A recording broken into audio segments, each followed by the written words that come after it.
नमो अरिहन्ताणं नमो सिद्धाणं नमो आयर्याणं नमो वज्रायाणं नमो लोये सबसाहु।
नमः समय साराय स्वानुभूत्याचकास्ते चेस्वावाय भावाय सर्वभावान्तरच्छिदे।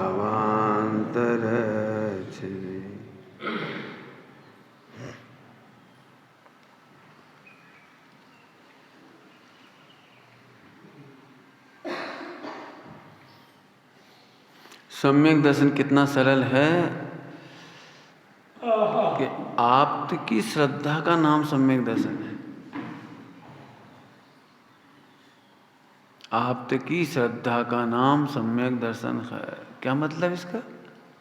इधर देखो, आपकी श्रद्धा, वो तो ध्यान से सुनो, बहुत काम का भजन है, भजनदार शब्द है। जब आपकी श्रद्धा नहीं होती है तो तर्क जन्म लेती है, और तर्क निराकुल निर्विकल्प नहीं होने देता। तर्क निराकुल निर्विकल्प नहीं होने देता। आप्त है तो तर्क नहीं है, और तर्क है तो निराकुल नहीं है। करके देख लो, प्रैक्टिकल करके देख लो।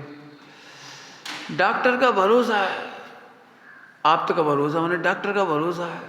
उसने कहा नमक मत खाना, कोई तर्क नहीं। आप्त का भरोसा है अर्थात डॉक्टर का भरोसा है। उसने कहा चिंता मत करो, बस मत करो। तुम्हें हार्ट की तकलीफ थी, वो कह रहा चिंता मत करो, तुम मत करो, बस खत्म। तर्क की जरूरत नहीं। हमें तो दर्द हो, अरे भाऊ ये और हुई है। डॉक्टर कह रहा है तुम्हें दर्द कुछ और है, वो नहीं है, तो क्या करते हो बोलो? बताओ। डॉक्टर कह रहा है कि तुम मत करवाओ ECG, मत करवाओ रिपोर्ट, और तुम कहोगे नहीं नहीं, हमारे गांव में तो ठीक, उन्हें बहुत ही थे दर्द, 50 साल लग गई थी, ऐसी जांच वहीं थी, फिर ऐसी वहीं थी, फिर ऐसी वहीं थी, फिर ऐसी वहीं थी। तर्क करोगे? समझ गए? आप्त का भरोसा तर्क का अंत है। आप्त का विश्वास तर्क का अंत है। बहुत मधुर शब्द है, बाहर बहुत। आगे करें। ये बात याद रखना, आप्त का भरोसा ही सम्यक दर्शन है।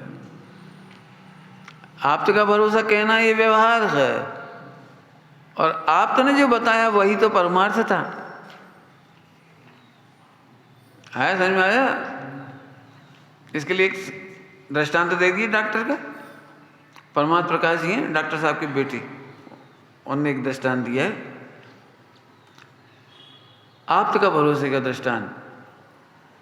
भरोसे का दृष्टांत, बेटे का जन्म हुआ उसी समय पिताजी अमेरिका चले गए, और 20 साल बाद आए, तो बेटा 20 साल का हो गया।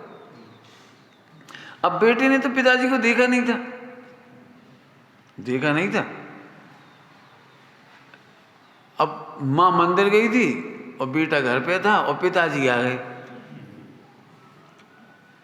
बाप ने बेटे को नहीं देखा था, बेटे ने बाप को नहीं देखा था, पहचान कैसे होती? हुआ रही हो बेटा, हम तुम्हारे बाप हैं। है बाप हैं, हमने आज तक नहीं देखा तुमको। अब बताओ, तर्क जन्म ले लिए ना, विश्वास नहीं है तो, पिता का भरोसा नहीं है। वो तो इसलिए आ गए जी हमारा घर ही है, तो सो आ गया। और होगा कौन जी 20 साल का? हमारा ही बेटा होगा, और क्यों कौन होगा? लेकिन वो तो नहीं, उसने तो नहीं देखा था ना, वो तो नहीं पहचानता था, वो तर्क में चला गया। अरे हमने आज से देखे नहीं आपको, यहीं बैठो डाइनिंग रूम में, कौन से रूम में बैठा दी थी? बैटिंग रूम कौन सा जो होता है, इधर ही बैठो, अंदर नहीं। क्या पता कौन हो तुम, अब ये लूटपाट कर जाओ पिताजी के नाम पे। मतलब तमाम तर्क जन्म ले रहे हैं इसके। और इतने में माँ आई मंदिर से और पति को देखते से पैर छू लिए। बताओ बेटे के तर्क का अंत हुआ कि नहीं हुआ? लेकिन अब लेकिन लग गई, लेकिन ए माँ इसके पैर क्यों छुए तूने? अरे बेटा ये तुम्हारे पापा, पापा मैंने तो कभी देखा नहीं, डीएनए टेस्ट कराओ। अब माँ ये कहेगी कि इससे अच्छा है कि मैं मर जाती। तुझे मेरे सील पर शंका है। सील पर शंका मतलब तुझे तर्क क्यों आया? तुझे तर्क आया क्यों? मैं कह रही हूं ना, पिता ने कहा था मैं पिता हूं, और मैं कह रही हूं तेरे पिता हैं। अभी भी देव और शास्त्र पाने के बाद भी, समझ गए क्या कह रहे? इसका मतलब तुम्हें देव और शास्त्र दोनों के सील में शंका है। तर्क मत करो। भाई साहब लिखा है न्याय शास्त्र, लिखा है जो न्याय शास्त्र में अटकते हैं वे अन्यायी हैं, ये भी तो लिखा है। तर्क के अंत के लिए है। तर्क बढ़ाना विसंवाद बढ़ाने के समान है। क्या लिखा उन्होंने? झगड़ा मचाने के लिए मम जीव पर विद्या बसी। कौन कहा ये आचार्य? रत्नाकर पंचविंशति है।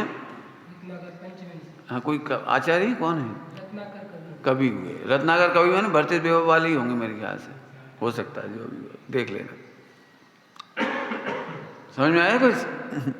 झगड़ा मचा, शास्त्र पढ़ के जामे तो ऐसी लिखी है, जामे तो ऐसी लिखी है, जामे ऐसी लिखी है। अरे लिखी है, लिखी तो बहुत कुछ जाती है। हमारे गुरुजी ने, पंडित साहब ने हमको ये सिखाया, शास्त्र में क्या लिखा है ये महत्वपूर्ण नहीं है, क्यों लिखा है ये महत्वपूर्ण है। क्या कहा? शास्त्र में क्या लिखा है ये महत्वपूर्ण नहीं है, क्यों लिखा है। हम ये भी कह सकते हैं बेटे मंदिर जाने से मोक्ष होता है। हमने किससे कही होगी ये बात? विद्वानों से तो नहीं कही होगी, कभी मंदिर नहीं आता होगा उससे कही होगी। क्यों कही? प्रश्न है। हम क्या करते हैं, जा तो लिखी, जा तो लिखी, जा तो लिखी। अरे जा लिखी महत्वपूर्ण नहीं है, क्यों लिखी? पानी छानना धर्म है, लिखी है। पूजा पाठ भक्ति धर्म है, लिखा है। पूजा करे बिना मोक्ष नहीं होगा, ये भी लिखा है, लिखा है। लेकिन तर्क अंत के लिए है, तर्क के अंत के लिए है, तर्कों को बढ़ाने के लिए नहीं।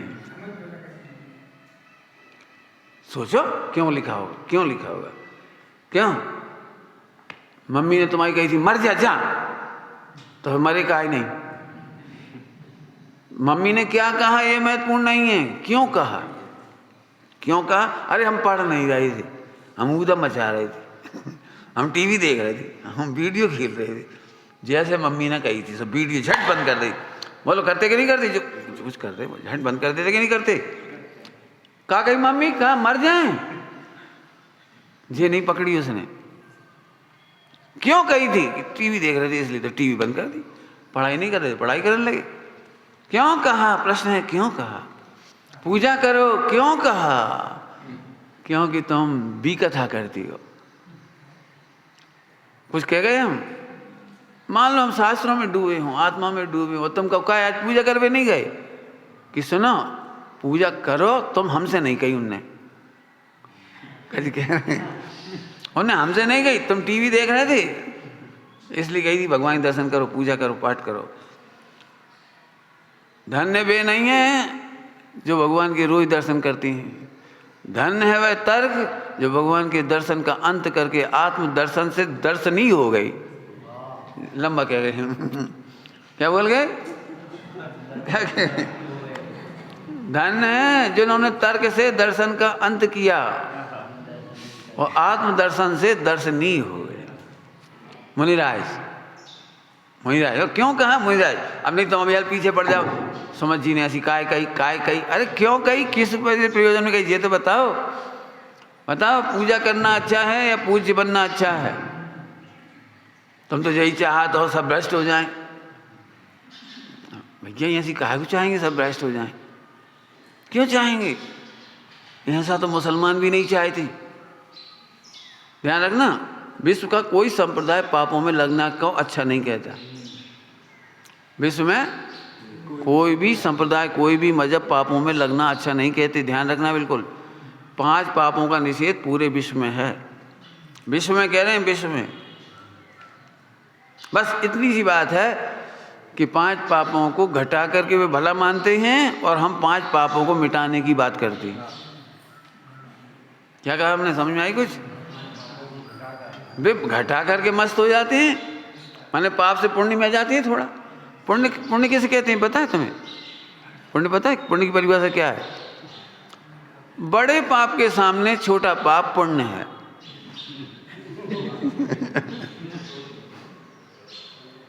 गलत नहीं कह रहे हैं बिल्कुल, 1% भी। हम दिखा देंगे तुम्हें जिनवाणी में। हैं? समझ में आ रही? समझ में आई भैया? क्या कहा? बड़े पाप के सामने छोटे पाप को पुण्य कहा जाता है। खरेखर तो पाप के ही भेद हैं। कोई 100 गाली देता हो, फिर 50 देने लगे तो सब अच्छा कहने लगे सुधर गए, बहुत सुधर गए, बहुत बढ़िया हो गए। हम क्या बताएं, ऐसे बढ़िया हो गए। क्या बढ़िया हो गए? 50 दे रहे हवे। और जो लड़का एक भी गाली नहीं देता था, मानेंगे जब पापा की 50 गालियों की तारीफ होत है तो अपन तो एक क्यों नहीं दे? तुम्हारे एक गाली देना शुरू करी, क्या कहोगे? बोलो, क्या कहोगे? बोलो। पापी है, गाली देता है। तो मम्मी तुम पापा की तो तारीफ करत। अरे बेटा ब्याह के टाइम में 100 देते रोज, अब 50 दे, सुधर गए। जैसे हम अच्छो कह रहे, और तुम तो 0 पे थे और 0 से 1 पे आ गए। अब तो समझ गए कि नहीं? योग सार जी में योगींद्र देव ने कितनी हिम्मत के साथ लिखा है, पुण्य तत्व भी पाप है, बिरला बूझे कोई बिरला ही होगा जो जानेगा कि पुण्य भी। तो सब पूजा नहीं करें, अब तुम समझो पूजा करना है, करते रहना है या पूज्य बनना है। 5 पापों के अभाव से पूज्य होते हैं। सोच लो, तुम सोचो हमें क्या करना है। 5 पाप बनाए रखना हो तो पूजा करते रहो।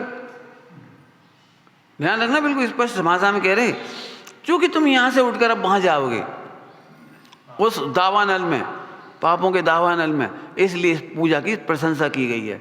लेकिन जो दावानल में नहीं जल रहे हैं उन्हें उल्टा कहा है, अरे रे तुम कब तक पूजा करोगे? उल्टा कहा है। समझ गए? अब तो सब जगह लगा लेना हो। हाँ, क्या कहा है ये महत्वपूर्ण नहीं, क्यों कहा ये महत्वपूर्ण है। पानी छानना धर्म है या जड़ की क्रिया है? अब जड़ की क्रिया भी क्यों कहा है ये समझना पड़ेगा, और पानी छानना धर्म है ये भी क्यों कहा ये भी समझना पड़ेगा। जो पानी छानने में धर्म माने बैठे हैं उनसे कहा जड़ की क्रिया है, धन्य वे नहीं जो पानी छानती। अच्छा तो अनछनो पियत वे धन्य, ये कब कही हमने? अनछना पानी पीने वाले धन्य नहीं हो सकते, लेकिन पानी छान के पीने वाले भी धन्य नहीं हो सकते। अरे जो कह रहे तुम उलझात हो जबरदस्ती। अनछना पानी पीने वाले तो, और पानी छान के पीने वाले। यदि ऐसा होता, समझना जरा, तो आरम त्याग प्रतिमा क्यों होती? फिर एलक छुल्लक पानी क्या नहीं छान ले भाई? एलक छुल्लक दोनों की बात क्यों कह रहा हूं? भाई कपड़े पहनती, एलक छुल्लक कपड़ा पहनती, भले एक और दो होते उनके पास केवल, तो धोना तो पड़ते ही है ना। तो पानी छान लो, एक छन्ना और धर लो, पानी छान लो, वहां में खंगार दे अपने कपड़ा, अपने सुखाए दे कि नहीं बे पानी नहीं छाने, मुझे एलक छुल्लक पानी नहीं छाने। उन्हें आरम त्याग प्रतिमा में ही काम बढ़ता चला गया वहाँ। अब तो अनुदिष्ट हो गए, अनुदिष्ट, उन्हें अनुदिष्ट जल छना हुआ मिलेगा प्रासक, उससे कपड़े धोएंगे, खींचेंगे भी नहीं, खींचेंगे भी नहीं, धोएंगे भी नहीं। क्या मतलब है इसका? कि आरंभ की क्रियाएं करना पाप ही है। पढ़ा है आलोचना पाठ? आरंभ समारंभ, समारंभ समारंभ आरंभ, मन बचतन कीने। फिर इसमें क्या हुआ था? पुण्य। क्या लिखा था इसके आगे? समझ में आया?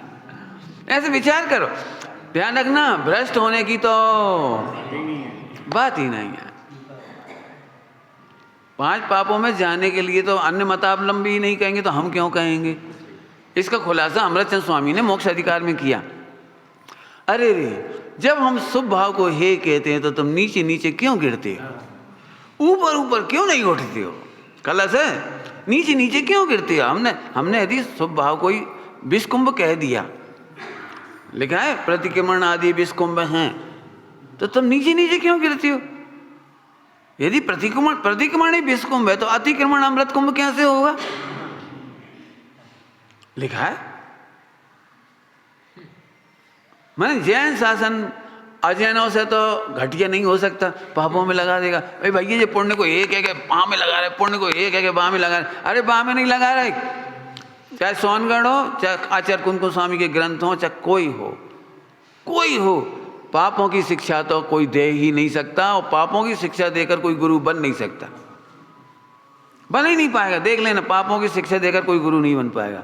हाँ, हमारे यहाँ तो परमात्मा बनाने की बात बताने वाले गुरु हैं, परमात्मा की बनने की बात बताने वाले गुरु हैं, पाप छुड़ाने वाले।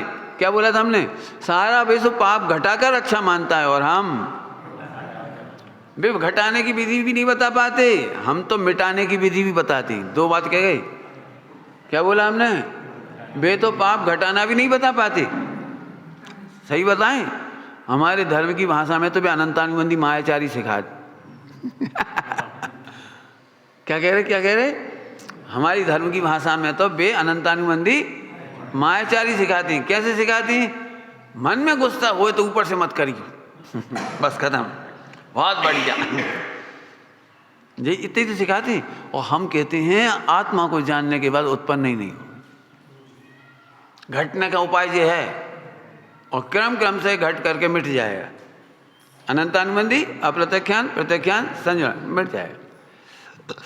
अब बोलो भाई, स्वाध्याय करना कि नहीं करना? तर्क बढ़ाने के लिए तर्क मत करना। मैं इसलिए बात कह रहा हूँ, इस समय हमारे हिंदुस्तान में सबसे ज़्यादा तकलीफ हो रही तर्क ज्ञान की। विद्वानों की मंच केवल तर्क ज्ञान के लिए। कहाँ है तर्क?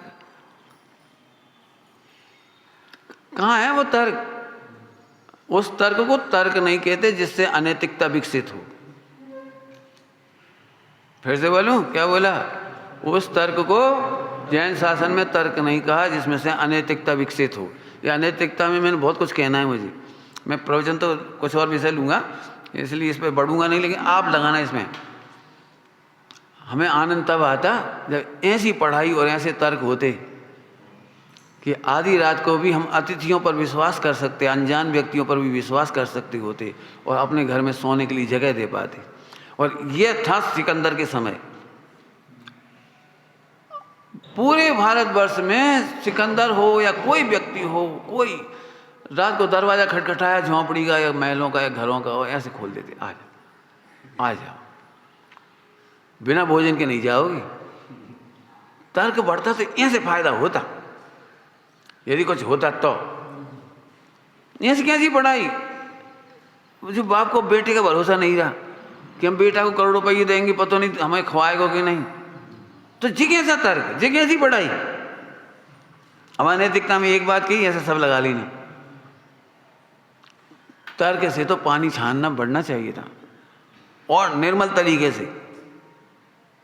तर्क इसका क्या है, थैलियाँ बांध दी, थैली समझ गए, जी तर्क ज्ञान खराब है, थैली भागी, नहीं नहीं वो पानी छान रहा हो, पानी ऐसे कैसे छान रहा हो। फिर जो तुम्हारी पानी की थैलियाँ में, सुनना सभी लोग, पानी की थैलियाँ में और वो मच्छी पकड़ने वाले को जाल में क्या फर्क, क्या कह रही है, क्या कह रही, वो मछली पाल पकड़ने वाले को क्या बोलती हो आप लोग, मछुआरा। तो हम कह रहे अब जैनी के घर मछुआरा के घर बन गए। जे है तर्क कि नहीं भैया, जे आपने अच्छी बताई, कहाँ जैनी हो कहाँ मछुआरा, नहीं भैया हम थैली नहीं मांगे। जे है तर्क, मंदिरों में हम नहीं लगाएंगे थैली, जे है तर्क। पैसा लगे लग जाए, 5 बार मेहनत लगेगी, 1 बाल्टी पानी और भर के धर देंगे, 1 टंकी पानी धर देंगे भर के छान के, मर्यादा करके रख देंगे। तर्क तो ये, इसका नाम है तर्क। और जिस तर्क से आज वो भाषणबाजी चल रही है जूम पे, कुछ मतलब नहीं, कुछ मतलब नहीं, इतना सो भी एक बूंद घी नहीं निकल पा में से, सच्ची कह रहे, बिल्कुल हृदय से कह रहे, बिल्कुल एक बूंद घी नहीं निकल। हाँ, हमारे कॉलेज में एक बात कहते थे, निरर्थक वार्तालाप को गाल बजाओ, गाल बजाओ, निरर्थक वार्तालाप को गाल बजा रहे हैं बस ऐसे कैसे गाल बजा रहे। चर्चा वो करो जिसमें से कुछ निकले, 60 आवश्यक पूरे हों, सम्यक दृष्टि के 8 अंग पूरे हों। कोई कहने वाला नहीं है कि इस बात को कहने से ओगुवन अंक का घात होगा। तुम किसी के बारे में कुछ मत बोलो, हम स्थितिकरण कर देंगे, हम बुला लेंगे, हम बात कर लेंगे, ये कोई कहने वाला नहीं है। बस धज्जियां बिखेर दो एक दूसरे की, सुना, ये तर्क नहीं है। अब समझ गए, तर्क उसे कहते हैं जो नैतिकता की रक्षा करता है। क्या बोला हमने, तर्क संस्कृति की रक्षा करता है, नैतिकता की रक्षा करता है। अरे हमारे पिता ने हमें सब क्या नहीं दिया, अभी उल्टा हो रहा है। हमारे बाप ने हमें कहा था, तुम्हारी भाषा ही बता रही कि कच्छू नहीं था। भाई तुम्हारी भाषा ही बता रही, तुम्हारे बाप ने तुम्हें कहा था हम कह रहे हैं हमारे पिता ने क्या नहीं दिया। अरे आज हम जो कुछ भी हैं उन्हीं की वजह से, देव गुरु धर्म मिल गया, यही सबसे बड़ी संपदा है। क्या कह रहे हैं, संपत्ति और संपदा में अंतर है, संपत्ति और संपदा में अंतर है। संपत्ति धोखेबाज है और संपन्नता धोखेबाज नहीं होती। संपदा धोखा नहीं देती, संपदा अलग चीज होती है। संपदा सम्यक प्रकार से प्राप्त हुई है, उसको नाम संपदा है। देश शास्त्र गुरु संपदा है हमारी। इंग्लिश में बोले, इंग्लिश में प्रॉपर्टी एंड प्रॉस्पेरिटी, ये हमारी प्रॉस्पेरिटी है। अच्छे माता पिता मिले, 1 पैसा नहीं दिया, प्रॉस्पेरिटी बहुत बड़ी मिली हमें। उन्होंने हमें कमाने की कला दे दी, स्वस्थ रहना सिखा दिया, देश शास्त्र गुरु मिल गई, समाज इतनी बढ़िया समाज मिली है। जरा जाके देखो दूसरी समाज में पैदा होने वालों को, कितनी गंदी संस्कृति में जन्मे। मैं सच कहता हूँ, मेरा तो महाभाग है, मुझे तो हमेशा ही चौथा काल मिला। आज भी इतने अच्छे लोग हैं मेरे पास, माँ बहन की गाली देने वाले मेरे पास नहीं आती हमें मालूम ही नहीं पड़ती चौथा काल में कहाँ है, पंचम काल बोलो। तो संपदा बहुत बड़ी चीज़ है, संपन्नता बहुत बड़ी चीज़ है। संपत्ति का क्या, संपत्ति भी तुम क्या जानो, मूर्तिक संपत्ति और अमूर्तिक होती है। आगे समझ में आया, उस तरफ नहीं जा रहे हैं हम ज़्यादा। तो नैतिकता की रक्षा करें, उसका नाम तर्क है। आज के बाद ऐसे तर्क करो, पढ़ करके, सुन करके, सीख करके, जिनमें से सार निकले, लिखा है जयचंद जी छाबड़ा जी ने अष्टपावड़ जी में अनंतानुबंधी का प्रकरण खोला उन्होंने, अनंतानुबंधी उसको खोला वहाँ। उन्होंने कहा है ऐसे, अब मैं उसे तर्क कह रहा हूँ, उन्होंने कई बातें ऐसी चर्चा वार्ता तर्क, चर्चा वार्ता तर्क, जिससे समाज का विघटन हो जाए, धर्म में बिखराव हो जाए, देश में द्रोह हो जाए, आग लग जाए, रिश्ते समाप्त हो जाए, मतलब झगड़े हो जाएं, ऐसे वचन नहीं बोलता, इसलिए वह जैनी व्यक्ति अणुव्रती है। ऐसी वार्तालाप नहीं करता जिससे विखंडन हो, विसंवाद हो, द्रोह हो जाए, गुरु द्रोह हो जाए, धर्म द्रोह हो जाए, ऐसा नहीं करता, इसलिए वह अणुव्रती है। अणुव्रत के खुलासे में लिखा है उन्होंने। अब जरा सोचो, हमारी अब क्या कहते हैं आप, तो तर्क और न्याय, तर्क न्याय की बात क्यों कर रहा हूँ, इसीलिए तुम्हारी चित्त इतना कठोर है कि जो 1 सेकंड में सम्यक दर्शन होना चाहिए वो नहीं हो रहा है। इतनी भूमिका लेकर मुझे यहाँ तक आना था, और नहीं तो हमसे पूछोगे जिन्हें सम्यक दर्शन चाहिए हो अकेले में आ जाओ। अकेले में मैंने पहले विश्वास करोगे तो होगा वो। तुम्हें हमारा भरोसा ही नहीं है, तर्क ज्ञान सुन रहे हो तो भरोसा ही नहीं करते, इसीलिए तो इतनी बड़ी बात करी। आप का भरोसा है, डॉक्टर का भरोसा, दृष्टांत। अब हम फिर कह रहे, पता है सम्यक दर्शन कितना सरल है। 1 लाइन बोलूंगा, केवल 1 लाइन, तर्क वाले नहीं समझ पाएंगे, अभी भी कह रहा हूँ। झट लगे हो ये ऐसे हुए तो सवाई हो जाए जी को तर्क। देखो क्या बोल रहा हूँ, आत्मा में एक ध्रुव है, ध्रुव, इसमें कुछ बदलता ही नहीं है, और जहाँ बदलता है वो रहता नहीं है। बस 2 डायलॉग में सम्यक दर्शन। क्या कह 2 डायलॉग में सम्यक दर्शन है। तुम जितनी प्रश्न खड़े करोगे मैं इन 2 डायलॉग में से सॉल्व करूंगा। करो जितने प्रश्न खड़े करना हो तुम्हें, करो। 2 ही डायलॉग बहुत है। क्या कमाल है, जिसमें कुछ बिगड़ा ही नहीं है वो ध्रुव है, और जिसमें कुछ बिगड़ा है उसका व्यय हो जाता है। हमें व्यय करना ही नहीं है, व्यय करना ही नहीं है, और ध्रुव का भरोसा है तो अगला उत्पाद बढ़िया होता है। ये सम्यक दर्शन। और समझदार के लिए हमने सब कह दी, बहुत कछु कह दी, बहुत कछु। इसको कहते हैं 20 सम्यक। पचा और 20 सम्यक है। समझ में आया फार्मूला? फिर से बोलो, क्या बोला? ध्रुव, उत्पाद पे ध्रुव, तीसरी तो बात ही है। तो जो ध्रुव है उसमें तो अनादि अनंत कुछ होता ही नहीं, इसके भरोसे का नाम सम्यक दर्शन है। और जिसमें कुछ हो रहा है, मिथ्यात हो रहा है, मोह हो रहा है, राग हो रहा है, द्वेष हो रहा है, वो ऑटोमेटिक व्यय हो रहा है। तो जिसमें कुछ होता है वो टिकता नहीं है। तो हमें नष्ट करना कहाँ है? हाँ, हम तुझे बताओ, हम सब क्या नष्ट करें, बोलो हम कौन नष्ट करें, बताओ कितना है वो। जिसे तुम नष्ट करने की चर्चा कर रहे, मोह राग द्वेष, क्या मजाल है वर्तमान में दिख जाए किसी को? कुछ कह रहे हैं वर्तमान में दिखते ही नहीं है, और जब वर्तमान में वो नहीं दिखता तो हम क्या करें? 2 ही तो चीजें थी, और तो कछु तो ही नहीं, एक उत्पाद में एक ध्रुव। तो ध्रुव तो अनादि अनंत है, सुरक्षित है। अब माँ में तो कछु करवे को काम ही नहीं है, तो हम माँ को विश्वास करके बैठ गए। और पर्याय में मोह राग द्वेष होते थे, सब भी वर्तमान में दिखते नहीं है, और असंख्यात समय के बाद अनुमान से दिखती हैं।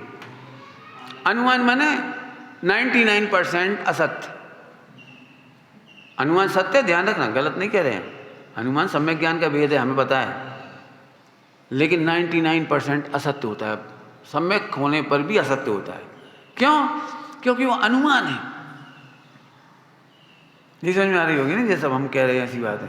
तर्क से समझाएं, वो तर्क से ही समझाना पड़ेगी। तर्क से ऐसे कैसे?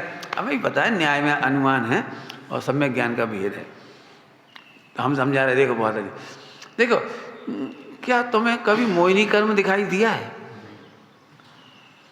मोहिनी कर्म दिखाई दिया किसी को? राग को जानते हो? राग को, बंध के कारणों को जानते हो? बता दो। बताते जाओ, बंद के कारण जान, जो बहुत बड़े पंडित हो वो बता दें हमें, तुम मत बताओ, तो बड़े पंडित जी बता देंगे, कोई बात नहीं। जो बिल्कुल जाना था, क्यों जानती हो बंद के कारण, जानती होती तो पाप नहीं करती, जानते होते तो कर ही नहीं पाते, नहीं जानते। असंख्यात असंख्यात राग का समूह को एक राग मानते हो तुम, असंख्यात डेड बॉडी ऑफ राख, माने राग वो जो नष्ट हो चुकी हैं, भाई तुम इकट्ठो करके एक मानत, तब तुम कछु अनुमान लगा था, हाँ कछु है। अनुमान कैसा होगा तो तुम्हें दृष्टांत से समझा, अभी नहीं चक्रवर्ती नाम तुम्हें समझ में नहीं आई होगी ना अभी दृष्टांत, क्या तुम वकील हो ना? हाँ कोई बात नहीं, वकील को तर्क से समझ में आती है इसलिए कह रहे। देखो बुलेट ट्रेन चलेगी मलुकचंद जी, एक बुलेट ट्रेन चलेगी दिल्ली से बम्बई, 8 घंटे में पहुंच जाएगी, हमें नहीं पता जो दृष्टांत हमारा, तो 8 घंटा में पहुंच जाएगी, और विदिशा नहीं रुकेगी। वह विदिशा में जब तुम खड़े होगे कहीं देखोगे तो पक्के में सब जने, एक बार तो दर्शन करना ही चाहिए, एक बार दर्शन करवे गई, और 4 सेकंड में आगे से निकल गए, बाकी 12 डब्बा, 4 सेकंड में 12 डब्बा निकल गए। तना बुलेट है, बुलेट समझती होगी, बुलेट एक गोली होती है ना, कोई ने यहाँ से मारी तो इतनी तेजी से जाती है दिख ही नहीं पाएगी एकदम बीच में से, कछु पता ही लगत, पता जब घल जात जब पता लगत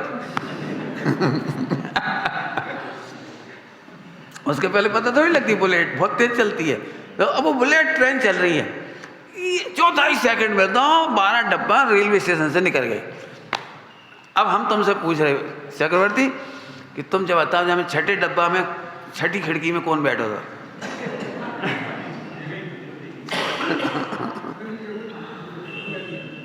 छठे डब्बा की 6ठी खिड़की में कौन बैठा था? और कौन बैठो नहीं, आदमी नहीं पूछ रहे, वहां पे 1 लाख मक्खियों ने बीट करी है वह 6ठे डब्बा की 6ठे खिड़की पे, वहां में से 6ठी नंबर की मक्खी की बीट सुनने तुम्हें। अब बताओ कितो कठिन कहाँ है, जाए के अनुमान इतना हल्का होता है अनुमान। इसीलिए तो उन्होंने कहा है अलिंग्रहण के बोल में, आत्मा अनुमेय मात्र नहीं है। क्या कहा? आत्मा अनुमान से जानने में आ जाए ऐसा नहीं है। अरे राग भी अनुमेय मात्र नहीं है, द्वेष भी अनुमेय मात्र नहीं है, पाप भी अनुमेय मात्र नहीं है। मैं समझाऊंगा तो आपको पसीना आएगा, बढ़िया मजा आएगा आपको। आप तो केवल ऊपर ऊपर देखते हो बंद, इसलिए आपको पाप का बंद का डर नहीं लगता। और मैं समझाऊंगा आपको पाप बंद सुनना है आपको, बोलो। नाम लेके तो नहीं कह पाऊंगा मैं। हम सब में से जो सबसे बढ़िया आदमी है उसको भी वेश्यावृत्ति का बंद चल रहा है प्रति समय। है ऐसे कैसे?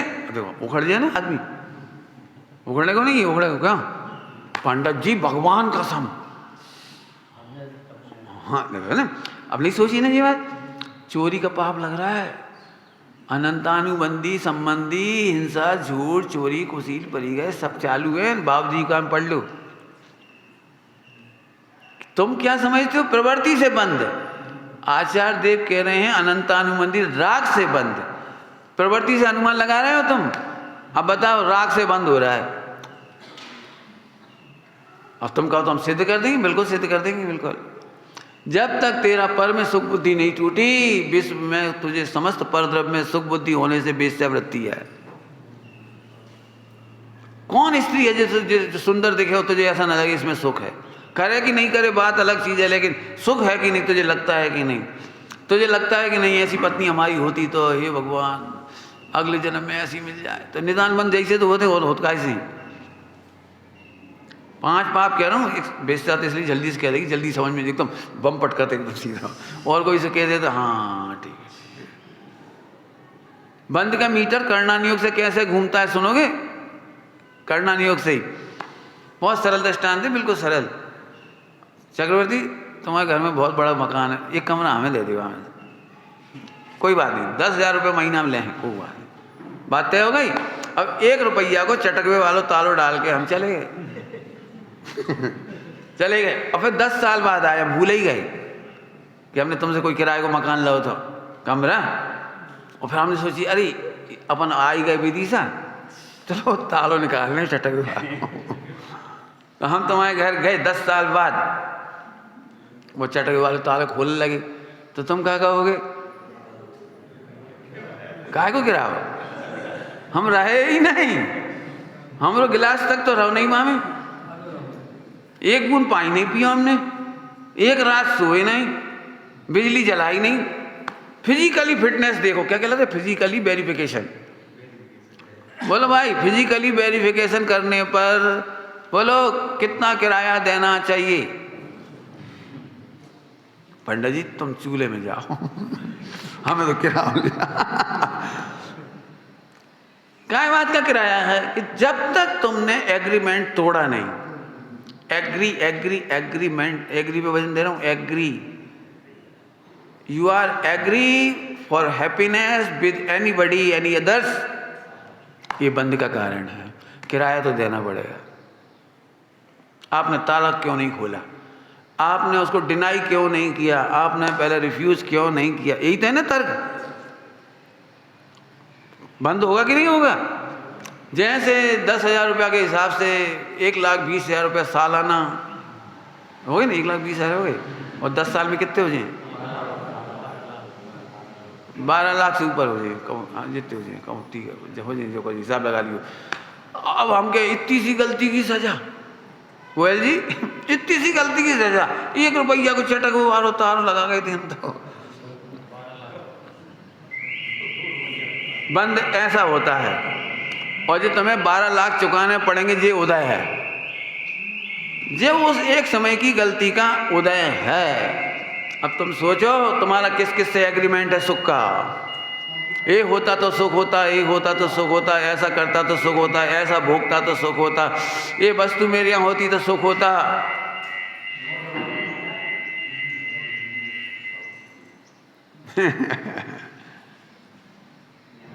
बोलो कितने एग्रीमेंट है सुख के, उतना बंद हो रहा है। यदि आपको कथा सुनकर आनंद भी आता है ना तो भी बंद होता है।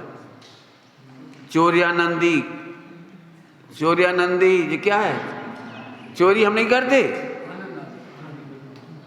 लेकिन चोरी की कथा सुनकर अब तुमको बेस्या की अब जो जल्दी सिद्ध हो जाएगी। चोरी का आनंद समझ में आ गया ना, चोरी का आनंद। जी बताओ मोबाइल में कौन सा आनंद होता, टेलीविजन में कौन सा आनंद होता। मैं 10 लक्षण पर्व में एक खतरनाक प्रश्न पूछता हूँ उत्तम ब्रह्मचर्य के दिन, आप में से परिस्थिति सेवन का त्याग किस किस ने किया है। वैसे तो सब नहीं करो, शादी के टाइम वो कोई पता भी नहीं है कि भावनों के टाइम एक प्रतिज्ञा हुआ बाकी सबको अपनी बहन बेटी माँ के समान समझूंगा वो तो भूल ही जा, चल कोई बात नहीं। हमने पूछा तो अब सब नहीं, तो हमने ये बताओ कि फिल्म में वो जो देखत के हंसत हो खुश हो बस तुम्हारी बेटी नाचत है कि बहू नाचत है कि माँ नाचत है कि पत्नी नाचत, कौन नाचत हो जी, तो बेस्या सेवन है, वो बेस्या सेवन काय को नाम है। तुम फिजिकली ट्रेस करते हो और जैन शासन मेंटली ट्रेस करता है। बंद का कारण अब बताओ, अनुमान ज्ञान कितना कमजोर है, समझ गए कि नहीं। अनुमान तुम क्या लगाओगे अनुमान, और अनुमान ज्ञान लगाने वाले विरक्त हो जाती है। अनुमान ज्ञान लगा के देखो जरा, विरक्त तो ना हो जाओ तो कह देना हमसे। तो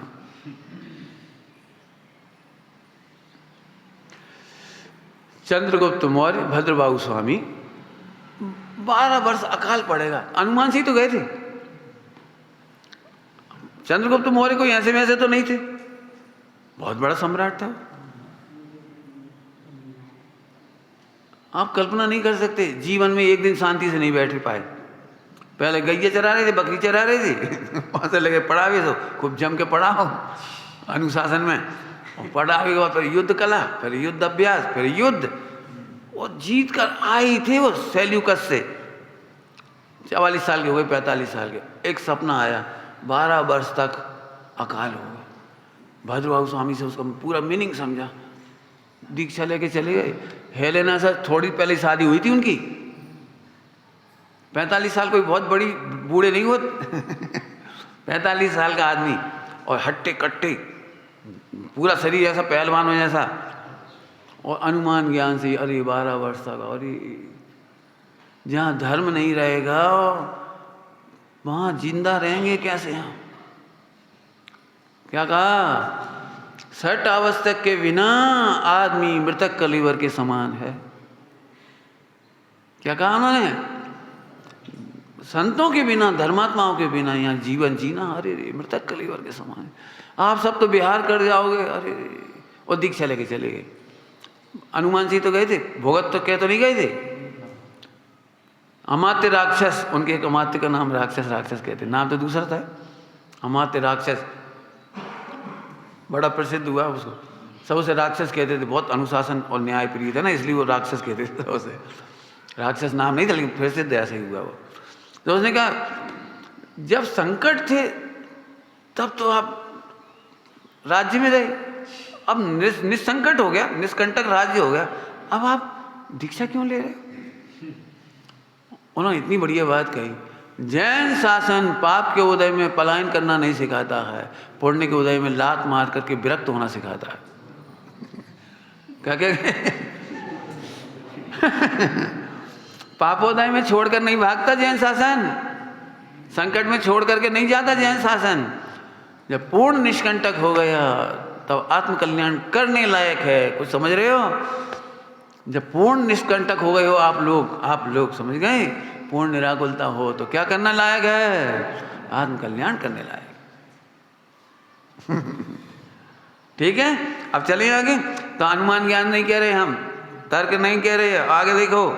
ऐसा है त्रिकाल शुद्ध निरपेक्ष परम पारिणामिक ध्रुव उत्पाद व्यय शून्य। देखो आगे, उत्पाद व्यय शून्य अविशेष एक रूप दृष्टि का विषय। एक आतुकांत कविता है ना, इसलिए इतना लंबा बात कहिए। यह है दृष्टि का विषय। क्या ऐसा कि उत्पाद व्यय शून्य? अभी हाल बता दी उत्पाद व्यय। सच कह रहे, उमा स्वामी का एक ही सूत्र बहुत है, उत्पाद व्यय ध्रुव युक्तम साध। एक सूत्र में तो कमाल हो जाए, बस कुछ करना ही नहीं। तर्क वाला क्या कहेगा पता है? फिर और भी तो लिखी है, और क्या के लायक की? अरे यार मतलब हमारे पंडित साहब से हमने पूछा, इतना शास्त्र तो हम पढ़ ही नहीं पाएंगे, इतना लिखा हुआ हम कल्याण कब करेंगे? पंडित साहब ने एक लाइन बोली, संपूर्ण ग्रंथ तुम्हारे लिए नहीं लिखे। क्या कहे? सारे ग्रंथ तुम्हारे लिए नहीं लिखे। उन्होंने दृष्टांत दिया, मेडिकल साइंस की सारी किताबें तुम्हारे रोग की दवाई नहीं है। मेडिकल साइंस की सारी किताबें तुम्हारे इलाज नहीं है। ऐसे द्वादशान का पूरा ज्ञान तुम्हारे लिए नहीं है, तुम्हारे लिए तो 14 नंबर की गाथा है। बस बम मत छोड़ दियो। क्या कह के समझ में आया ना? 14 नंबर की गाथा मत छोड़ दियो, जिसकी झलक इसमें है, नियत अविशेष इसमें झलक है उसकी। यह है दृष्टि का विषय। क्या क्या? त्रिकाल शुद्ध, त्रिकाल शुद्ध, त्रिकाल शुद्ध। समझा चुके 2-3 दिन में? अब तो कह ही रहे, नहीं समझ में आए तो पूछ लेना, त्रिकाल शुद्ध क्यों? आत्मा त्रिकाल शुद्ध क्यों है? क्योंकि ध्रुव कभी अशुद्ध हुआ नहीं और अशुद्ध टिक सकता नहीं। पर्याय क्या बोला? बोलो जरा। ध्रुव आत्मा की ध्रुव सत्ता कभी अशुद्ध हो ही नहीं, और जो अशुद्ध होती है वो टिकती। इसीलिए मैं त्रिकाल शुद्ध हूं। समझ में आ गई हो तो बड़ो मजा आएगा। क्या कह रहे? समझ गए? समझ लो, दृष्टांत ही देंगे हो तो क्या करें? हमारे पास दृष्टांत ही याद और क्या कर सकते? अपन नहा रहे थे बढ़िया बरसते पानी में, तो अपन डर बिल्कुल नहीं लग रहा, तो कहा अपनी हड्डी तो घिसेगी नहीं, शरीर को घिसेगा नहीं, और जो मैल है वो टिकेगा नहीं, है ना? अब मान चलो इतने में तूफान चलो, आंधी चली, रजकण उड़ने लगी, तो उनकी चिंता तुम्हें होगी? क्यों नहीं होगी चिंता? पानी बरस रहा, हमारा तो कच्ची बिगड़त नहीं है, और रजकण टिक सका तो नहीं है। इधर रजकण आ रहे, इधर पानी बरस रहा। बता लो, बताओ उस समय हम शुद्ध हैं क्या? शुद्ध है ना? शुद्ध ही है ना, बिल्कुल। ऐसा क्या ऐसा आत्मा है जो त्रिकाल अस्तित्व है, उसका कुछ बिगड़ा नहीं। द्रव का, क्षेत्र का, काल का, भाव का कुछ नहीं बिगड़ा। अब रही बात मोह राग देश विकार जिससे तुम परेशान हो, उसका तो कमाल ही है, वो टिकतो ही नहीं। स्वामी जी इसके लिए क्या बोलते थे भाई जी? स्वभाव कभी मिटता नहीं और विभाव कभी। एक लाइन तो बहुत है मोक्ष जाने के लिए। बड़ी चिंता हो रही, राग हो रहा, बड़ी चिंता हो रही, मोह नहीं छूट रहा, अबे तक नहीं छूटो। मोह नहीं छूटता कि पकड़ने का नाम मोह है। क्या कह गए? मोह राग देश नहीं छूटते या तेरी पकड़ नहीं छूटती, इसका नाम मोह है। पकड़ में आ रहा है कुछ? मोह राग देश कहाँ है? मोह राग देश कहाँ है? हिंदुओं में दृष्टांत दिया, हिंदुओं में उनका क्या नाम,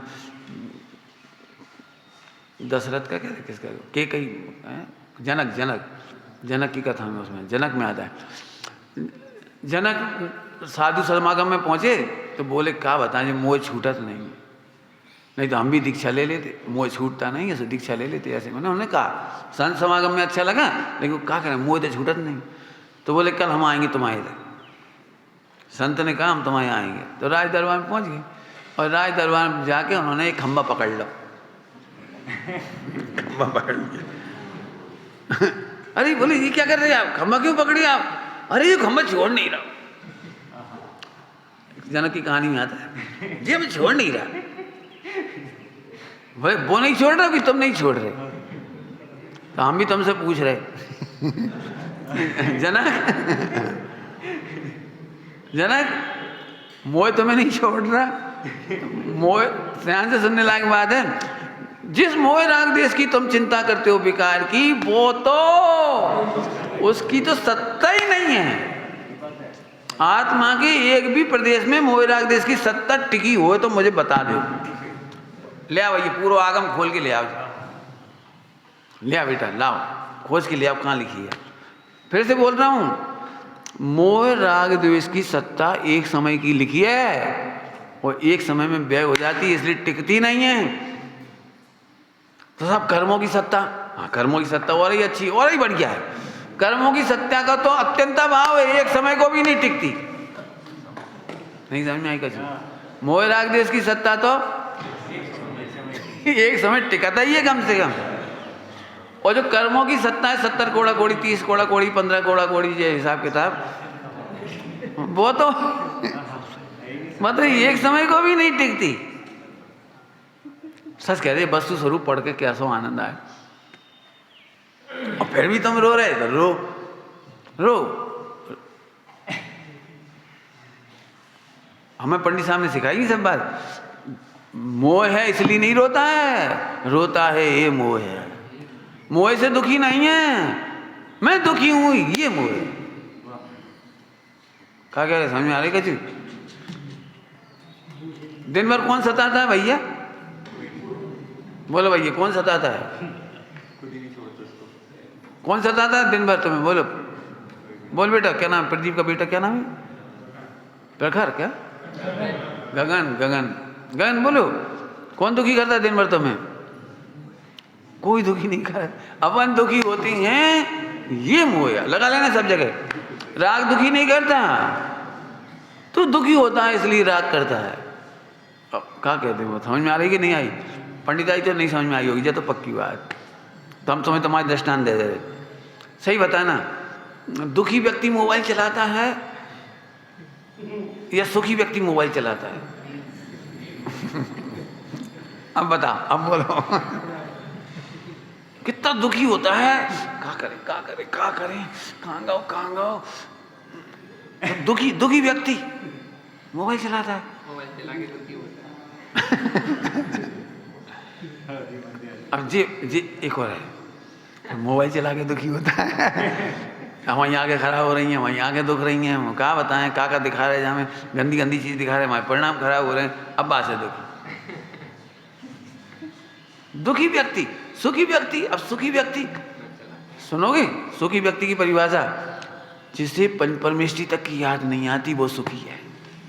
नया काम करने का हाँ तुम तो यही कहोगे पंच परमेष्ठी की याद नहीं करो बस। अरे हमने अनंत सिद्ध भगवान को सुखी कही है और सातवें गुणस्थान से मुनिराजों को सुखी कह रहे हैं। वे सातवें गुणस्थान में अनंत सिद्ध का भी स्मरण नहीं करते। स्मरण दुख की पहचान है। क्या कहा? स्मरण क्या की पहचान है? दुख की पहचान है। स्मरण आते ही उनको है जो दुखी होते हैं। जैसे तुम्हें माता जी पिताजी गुजर गए, अब क्या कहोगे? याद आ रहा है।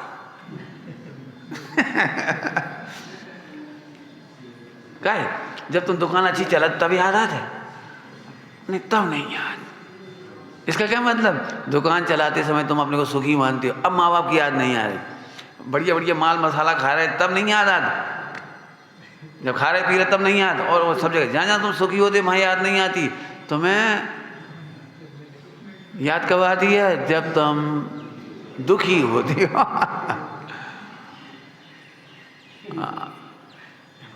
समझ में आ रहा है कुछ? लिखा ही, मैं नहीं कह रहा हूँ, प्रवचन साहब जी में लिखा है, दुखी व्यक्ति ही उद्यम करता है। दुखी व्यक्ति ही उद्यम करता है। कोई नया नया उद्यम क्यों करेगा? कोई सुख में बैठा व्यक्ति क्या करेगा? जैसे इसका दृष्टांत दिया है सुनने को विद्वानों ने, जैसे हम ऐसे पद्मासन बैठने में मजा आए तो कमर ये काहू बदलोगी, आसन काहू बदलोगी। अब आसन में दर्द हुआ जब तो आसन बदला। तो नया उद्यम जितना होता है वो दुख की ही पहचान है। अचल विराजे, मुनिराज ध्यान में अचल विराजे, तो जरूर सुखी होंगे तो ही विराजे होंगे अचल। तुम बैठ के देख लो, दुकान पे अच्छी इनकम चल रही हो जोरदार, तो प्यास लगत कि नहीं लगत? अब पहले दुखी हुआ, दुकान चल नहीं रही से दुखी बैठे, क्या करे? लिया पानी, लिया क्या पानी ले आए, ठंडो ना ले आए। प्यास लगी होती तो ठंडो ही पी जाते, मैंने वैसा ही जैसा हो तो वैसे ही पी जाते। जब रंग नहीं डाल लिया कछु क्या कहलाती रूह आप जा। दुखी आदमी को सो बहाने हैं, सुखी आदमी को पंच परमेष्ठी तक की याद नहीं आती। पंच परमेष्ठी थोड़ा सुनने में अच्छा नहीं लगता, हम थोड़ा अंदर आ जा रहे। सुखी व्यक्ति को देह का भी विकल्प नहीं होता, उपसर्ग हो रहा हो तो होने दो। सुखी व्यक्ति है, सुखी व्यक्ति एक्चुअली मैं सुखी परिभाषा ही नहीं मालूम। सुखी व्यक्ति को उपसर्ग दिखाई नहीं देती, परिसर दिखाई नहीं देती, मच्छर दिखाई नहीं देती। दुखी व्यक्ति दीक्षा नहीं ले पाता, काय नहीं ले पाता? ओ मच्छर काटेंगे, जो सोच सोच के दुखी है। मच्छर काटने से दुखी नहीं है। हाँ क्या कह रहे हैं? अरे भैया के वही सरल है ब्रह्मचर्य, बाद में पतो लग जाए। तो सोच सोच के दुखी है। अब तो समझ में आया, बहुत दृष्टांत दे दिए। दुखी आदमी को स्मरण आता है, सुखी आदमी को देह तक का लक्ष्य नहीं होता। ठीक? क्या कह रहे हैं? ऐसा है त्रिकाल शुद्ध निरपेक्ष। एक एक शब्द बहुत गरिष्ठ है इसका। निरपेक्ष समझते हो? जल्दी बोलें धीरे धीरे बोलें, धीरे बोलेंगे तो 10 घंटा लग जाए, और जल्दी बोले हम एक गोली देने, बस एक गोली बुलेट जैसी। पहले हम एक सेकंड वाली सुना दे रहे, फिर नहीं सुनोगे तो लंबी सुना दे। पहले 1 सेकंड में सुनो। पूरा विश्व निरपेक्ष परिणमता है और सापेक्ष कहा जाता है। बस एक लाइन में सब कह देंगे। पूरा विश्व निरपेक्ष परिणमता है। निरपेक्ष, निरपेक्ष, कोई अपेक्षा नहीं है। सूरज क्यों निकलता है? निरपेक्ष। दिन क्यों निकलता है? निरपेक्ष। चांद क्यों निकलता है? अग्नि गर्म क्यों है? बोलो अग्नि गर्म क्यों है? बोलो शक्कर मीठी क्यों है? तुम ऐसे काहे बैठे हो? ऐसे काहे बैठे? अब तुम्हें तर्क ही नहीं मिलेगा। ऐसे बैठे, ऐसे बैठ गए, ऐसे बैठे, ऐसे बैठे, काहे? कहाँ पता? पूरा विश्व निरपेक्ष परिणमता है। अब बस एक बात समझना, ध्यान से बोलो। पूरा अनेकांत निरपेक्ष दिखाता है और सापेक्ष कहा जाता है, मैंने स्याद बात। निरपेक्ष है ये अनेकांत, और सापेक्ष कहा जाता है ये स्यादवाद। कितनी बड़ी द्वादशांग कह दिया इतने से शब्दों में। अब लड़ाई सबरी मच रही स्यादवाद में, स्यादवाद में नहीं, स्यादवाद को नहीं समझ के। क्या कह रहे? स्यादवाद को नहीं समझ के। अनेकांत निर्विवाद है। क्या कह रहे? अनेकांत निर्विवाद है, वहां में तो कुछ विवाद ही नहीं है। अब दृष्टांत देके समझाएंगे इतनी बात को। अनेकांत कैसा है? निरपेक्ष। वस्तु स्वरूप द्रव्य गुण पर्याय कैसी है? निरपेक्ष। द्रव्य गुण पर्याय कैसी है? बहुत मेहनत लगी। अब कहो तो 10 घंटे सुनाएंगे, हमें कोई दिक्कत नहीं, बहुत मजेदार है। पूछूं एक आध बात, समझने की कोशिश करना है। मैंने पहले कह दिया 10 घंटे का माल 2 पॉइंट में दे रहा हूं। बोले भाई 4 घातीय कर्मों का नाश क्यों होता है? उत्तर दो बेटी, कौन दोगे? जो तुम्हें पता हो सो बोल दे, खूब आदमी। 4 कर्मों का, 4 घातीय कर्मों का नाश क्यों होता है? बोलो। नहीं ऐसे नहीं, आप गोलमाल मत मारो। गोलमाल है जैसे निरपेक्ष से कुछ हो ही नहीं। आपको आगम में जो कुछ पता हो वो बोलो। 4 घातीय कर्मों का नाश शुद्धोपयोग से निस्वभाव साधन द्वारा होता है ना, ऐसे ही ना, निस्वभाव साधन द्वारा 4 घातीय कर्मों का अभाव हुआ, फिर अनंत हुए। ठीक है, ध्यान से सुनना, बहुत मजेदार बात। वास्तव में 4 घातीय कर्मों का नाश यदि शुद्धोपयोग से होता तो 1000 वर्ष का लगता। 1000 वर्ष लग गया, और भरत चक्रवर्ती को तो कपड़ा उतारते से ही होगा।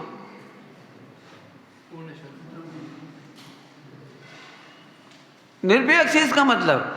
शुद्धोपयोग निरपेक्ष है। शुद्धोपयोग अपनी मस्ती के लिए, कर्म काटने के लिए नहीं है। हमने सम्यक दर्शन मिथ्यात काटने के लिए नहीं किया है। स्वाध्याय सम्यक दर्शन के लिए नहीं किया, और स्वाध्याय निरपेक्ष है हमारी। यदि निरपेक्ष ना हो तो क्या तकलीफ होगी? तो भरत और आदिनाथ के बीच में कष्ट होगा। भरत जी को जल्दी हो गया और उनको 1000 साल लगे। तो शुद्ध उपयोग तो दोनों में समान था। जान बुद्धिपूर्वक तो कोई गलती थी नहीं दोनों की। बोलो विवाद होगा कि नहीं होगा? थोड़े एक कदम आगे चलो, बताओ भगवान की दिव्य केवल ज्ञान क्यों हुआ? तीर्थंकरों को केवल ज्ञान क्यों होता है? बोलो भैया, बोलो भैया, केवल ज्ञान क्यों होता है तीर्थंकर को? डब्लू बबलू बोलो, क्या कह रहे? वो तो तुम बात की बात कह रहे। भगवान को केवल ज्ञान होता है, तीर्थंकर को केवल ज्ञान होता है दिव्य ध्वनि खिलाने के लिए। ये बात कही जाती है। यदि दिव्य ध्वनि खिलाने के लिए हो तो 66 दिन दुख होएगा महावीर भगवान ने। क्या हमें तो केवल ज्ञान हुआ है और दिव्य ध्वनि खिलना ही नहीं। कल्पना करो आपने हमें बुला ला, पंडित जी आओ, और तुम कोई आओ ही मत, और आ भी गए तो हम दिव्य ध्वनि नहीं, हमारे मन प्रवचन नहीं हो रहे। तो या तो तुम दुखी हो या हम दुखी हो। एक तो हमें बुला लो, काय बुलाओ? और उत्तर तो बढ़िया, निरपेक्ष बुलाओ। तुम भी निरपेक्ष, हम भी निरपेक्ष। भगवान को केवल ज्ञान भाव तो अपना आनंद ले रहे। दिव्य ध्वनि खेले चाहे मत खेलो, लेकिन दिव्य ध्वनि खिलाने के लिए केवल ज्ञान लिया होता तो दुखी होते। अपेक्षा से दुख होता है, और निरपेक्ष रहने से, निरपेक्ष देखने से सुख होता है। आई समझ में आई? जम्मू स्वामी से 4 लड़कियों ने शादी की, 4 कन्याओं ने विवाह किया जम्मू स्वामी से। तो उन्होंने एक अंतिम प्रश्न रखा रात को, फिर तुमने शादी काहे करी?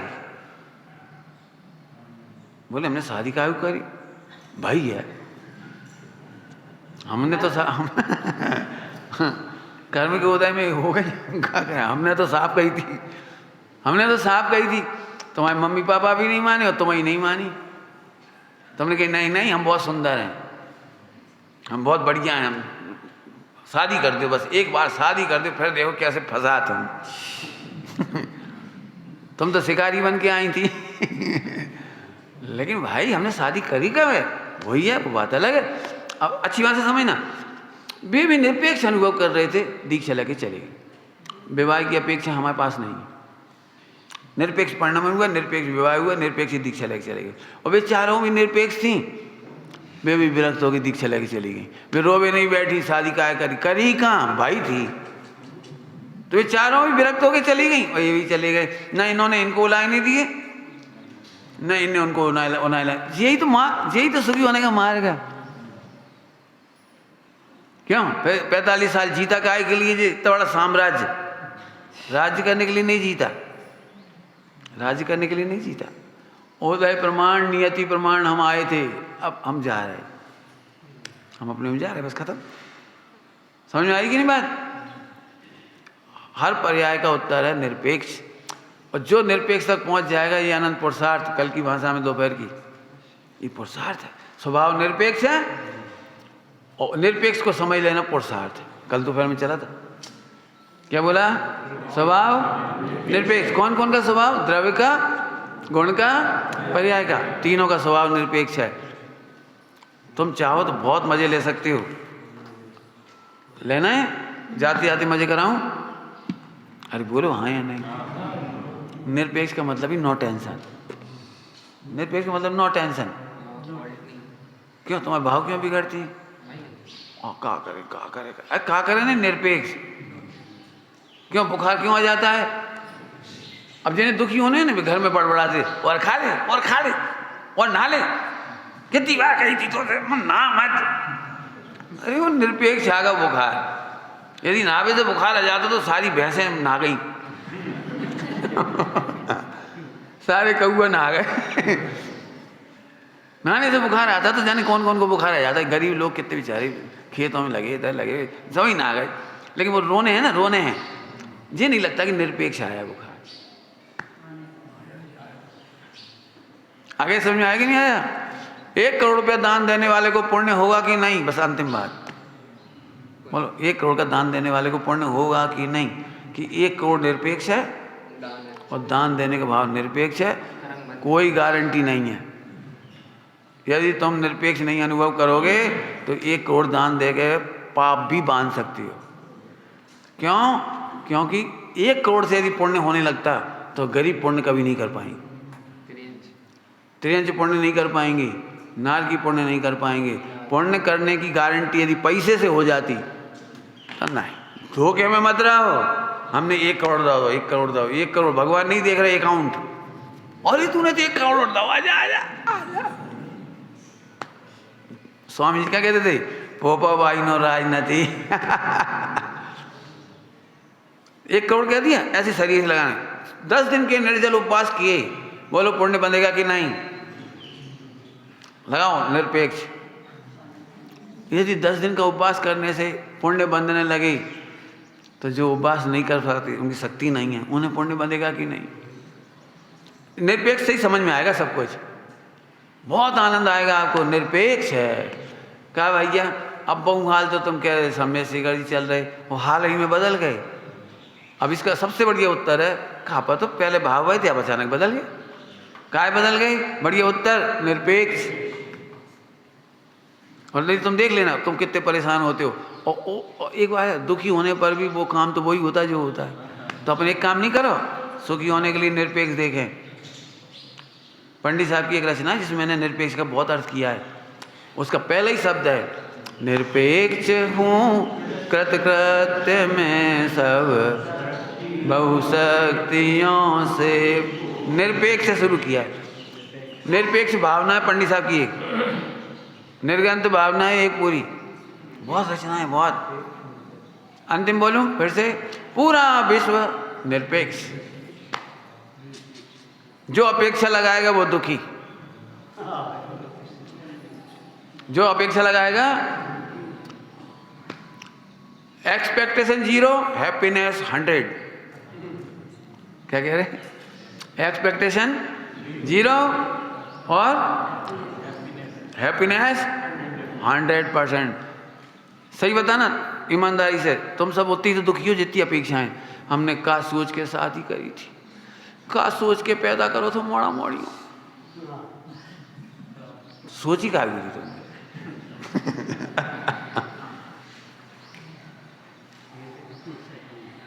कई बार ये लगता है अच्छा टेस्टी आइटम बन रहा तो ज़्यादा बना लो, फिर ज़्यादा खाते हैं, अब बाद में अपने मिल ही नहीं पाते तो ज़्यादा बना ला। अब भी सब बीमार थे, तो सब खा ही नहीं रहे थे। अब उन्हें चला, हमने तो मेहनत करी, का गिला जी बनाओ, ठूस हो सब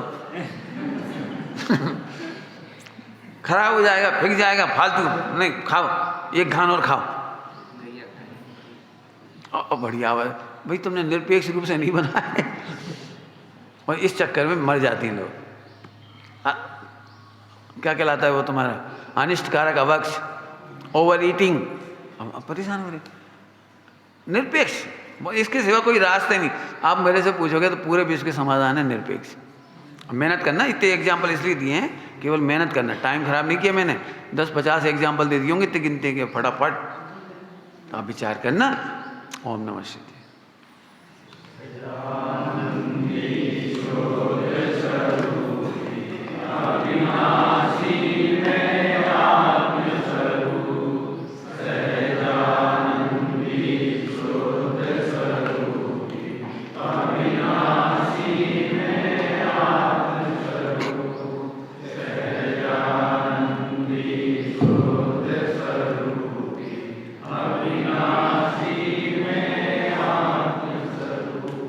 निरपेक्ष तत्व समझने के लिए आपसे अपेक्षा है जो